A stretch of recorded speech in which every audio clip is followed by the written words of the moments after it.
Patan એપીએમસીના chairman પદે સ્નેહલ પટેલને repeat કરાયા છે। બીજી ટર્મમાં પણ સ્નેહલ પટેલ બિનહરીફ ચૂંટાયા છે। એપીએમસીના તમામ સભાસદો ખેડૂતોએ તેમને શુભેચ્છા પાઠવી સતત બીજી ટર્મમાં સ્નેહલ પટેલને રિપીટ કરવાનો નિર્ણય કરાયો છે અને સાથે જ બીજી ટર્મમાં પણ સ્નેહલ પટેલ બિનહરીફ ચૂંટાયા છે।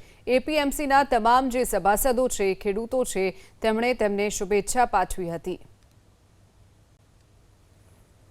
અને નાની નાની સેવા મંડળીઓ અને એપીએમસી અને ખેડૂત કેવી રીતે સમૃદ્ધ થાય એ પ્રકારનો આદરણીય આપણા સહકારિતા મંત્રી અમિતભાઈ શાહ સાહેબનો જે નિર્ધાર છે એ નિર્ધારની સાથે ચાલી અને અહીં આપણા આદરણીય મુખ્યમંત્રી શ્રી ભૂપેન્દ્રભાઈ, ઉપમુખ્યમંત્રી હર્ષભાઈ અને અમારા સહકારિતા મંત્રી શ્રી જીતુભાઈ વાઘાણી એ બધાના માર્ગદર્શન નીચે ભારતીય જનતા પાર્ટીએ જે ખેડૂતોના ઉદ્ધાર માટે જે નક્કી કરેલું છે એ અભિગમને એ વિકાસને આગળ વધારવાનું અમે આ 2.5 વર્ષમાં અમે સૌ અમારા બોર્ડ મેમ્બરો સાથે અમે સૌ પ્રયત્નો કરીશું।